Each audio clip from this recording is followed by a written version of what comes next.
So the top 10 likes and dislikes I've picked up over the last 12 months and 10,000 kilometers on my Honda ADV 350.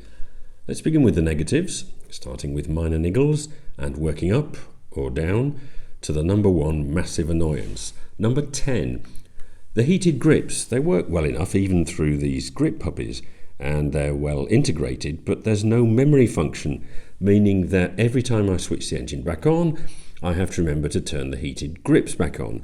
Particularly annoying as even here in the Algarve, I have them on pretty much all the time from about the end of October to the beginning of March. Number 9, getting on and off.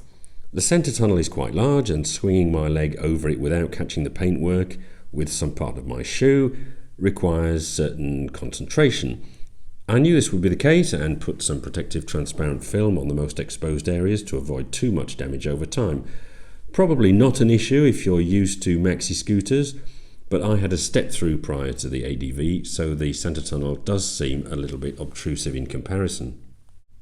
Number 8, the clock. While it is reasonably legible, it's a bit small. Screens are getting cheaper by the day, so maybe Honda could give us something better when the time comes for a facelift. I actually prefer the analog dash on the Forza, or perhaps they could use a screen from the new Hornet or the Transalp. Number 7, the front storage compartment is quite large, but it's an odd shape, narrow but very deep, great for water bottles, but smaller items are hard to dig out of the bottom. Also, it doesn't lock when you lock the bike, so you can't really keep anything of value inside. And finally, while it's great to have a USB-C outlet, locating it inside the glove box isn't the best. I ended up drilling a hole in the sidewall so that I could run a charging cable through to my phone on the handlebars. Fuel consumption, well, it's half your average car at 3.5 litres per 100 kilometres, but still double what I was getting with the Vision 110. Combined with a relatively small 11.5 litre tank, this means that I have to fill up more regularly than I'd like. Still a cheap means of transport, just not as good as I was used to. Number 5, ADV as in adventure? Well, yes, as long as you stay on the road.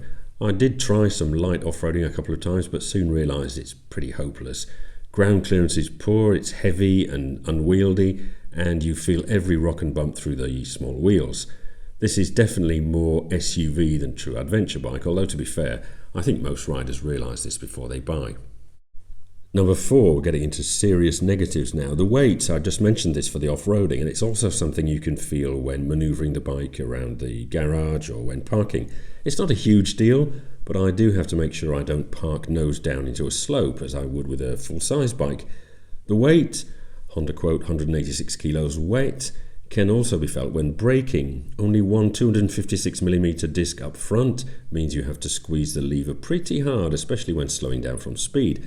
Fortunately, the rear brake is good because you need to use it pretty much all the time.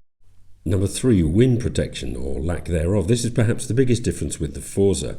The inclusion of handguards means that Honda have had to use a narrower screen to avoid the guards fouling on full lock, and it's also quite short, so I was forced to put this Puig deflector on. I'm 187 or nearly 6'2", and buffeting was quite bad, whichever of the 4 heights I had set the screen to. I also find, especially on colder mornings, that I have to ride with my knees squeezed together into the centre of the bike because the front fairing isn't quite wide enough to block the wind. Number 2, the suspension and overall comfort. Now, I went for the ADV over the Forza because I thought the full-size front forks by Shower would offer greater comfort than the more common half forks you get on many scooters. And indeed they are better, but not by much, and I find them crashy over bumps. The twin rear shocks, also from Shower, are too soft, and despite what was promised on all Honda's websites during launch last year, cannot be adjusted for preload, which is disappointing as I often take Mrs. RM on the back and would like to be able to firm up the suspension for her colossal bulk. But the number one annoying thing, as I've mentioned in previous reviews of the ADV, remains the noise. A loud metallic fart is the most accurate way I can describe it. It's so annoying that I asked my dealer to take a look at it. He did and said it was normal and that they're all like that, the fault of the large rollers in the transmission apparently, so there's not much that can be done.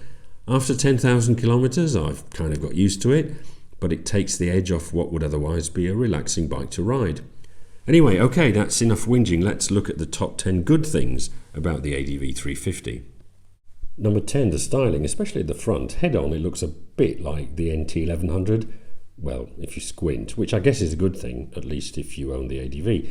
The bright LED lights mean I feel more visible, and they're also pretty good for seeing within the dark, although I, like many owners apparently, have had to adjust the beam down slightly as for some reason it was set too high in the factory. Number 9, it's got proper handlebars like a big bike, so I can attach my quad lock in the centre, no problem. Number 8, a minor detail for many perhaps, but I like the fact that the ambient temperature is displayed. Particularly handy for teasing friends and relatives back in the UK by telling them it's 22 degrees here when they've woken up to frost. And I'm disappointed that I won't be getting an external thermometer on the Transalp.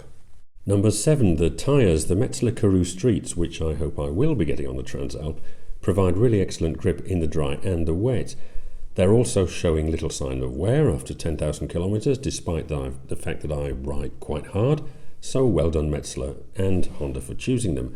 Number 6, high-speed stability. The relatively long wheelbase of 15-20mm makes the ADV very slightly unwieldy on the smaller roundabouts, but this is more than made up for by the stability it brings on faster roads. It's often quite windy here in the Algarve, but the ADV is one of the safest bikes I've ridden in this sort of condition. Number 5, the price. Like most things, it's gone up over the past year, but it's still what I would consider very competitive, €6,460. Not only when compared to competitors from, let's say, less prestigious brands, but also when you look at other scooters in Honda's lineup. The Forza-750, for example, which has half the underseat storage, costs over €5,500 more, and the x-adv is literally double the price. Okay, I realise these are more premium bikes disguised as scooters, but still it makes you think. Number 4 on the list of the top 10 things I like about the ADV, and don't laugh, is the power. Now I can hear the bikers among you scoffing. How can 30 horsepower possibly be thought of as powerful? Well, honestly, you'd be surprised. It's surprisingly nippy. To get similar performance from a motorbike, you need at least 60-65 horsepower. Mid-range pickup is vigorous thanks to the CVT transmission's ability to keep the engine at its most efficient speed, and getting away first at traffic lights or filtering onto a roundabout is a breeze. It's certainly not the fastest bike I've ever ridden, but it's nimbler than most cars around town, and cruising up to about 100-120 kilometers an hour presents absolutely no problem at all. The most I've had out of it, that time I took it to a German Autobahn, was an indicated 136 kilometers an hour or 85 miles an hour, so not bad at all. Number 3, comfort for 2. Now, I did have a go at the crushy suspension in the negative section, but the large seat and spacious footboards mean there's ample room for Mrs. RM and I to get comfortable. I added this backrest from SHAD for extra reassurance, but all in all, it's a very comfortable place to be, either on your own or with a passenger. And of course, that valiant little engine means you're never really wanting for more power, even 2 up. Number 2, storage. This is probably the number 1 reason I went for the ADV stroke Forza. There's a load of space under the seat for 2 helmets, jackets, gloves, and a big bag of groceries. Mrs. RM and I nearly always use the scooter for shopping, only bothering with the car when we have particularly bulky things to buy, like packs of drink. You also get a handy cubbyhole in the side, which is great for storing a disc lock, a multi-tool, a neck warmer, and there's even an envelope-sized slot on the underside of the seat to keep the vehicle's documents in.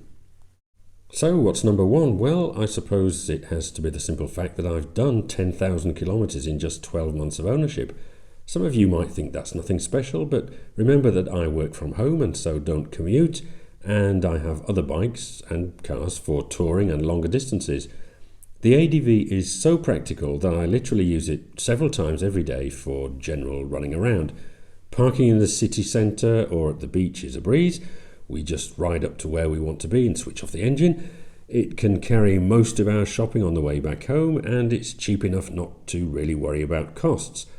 By the time I sold our Vision 110, after 4 years of ownership, I'd clocked up 5,000 kilometres.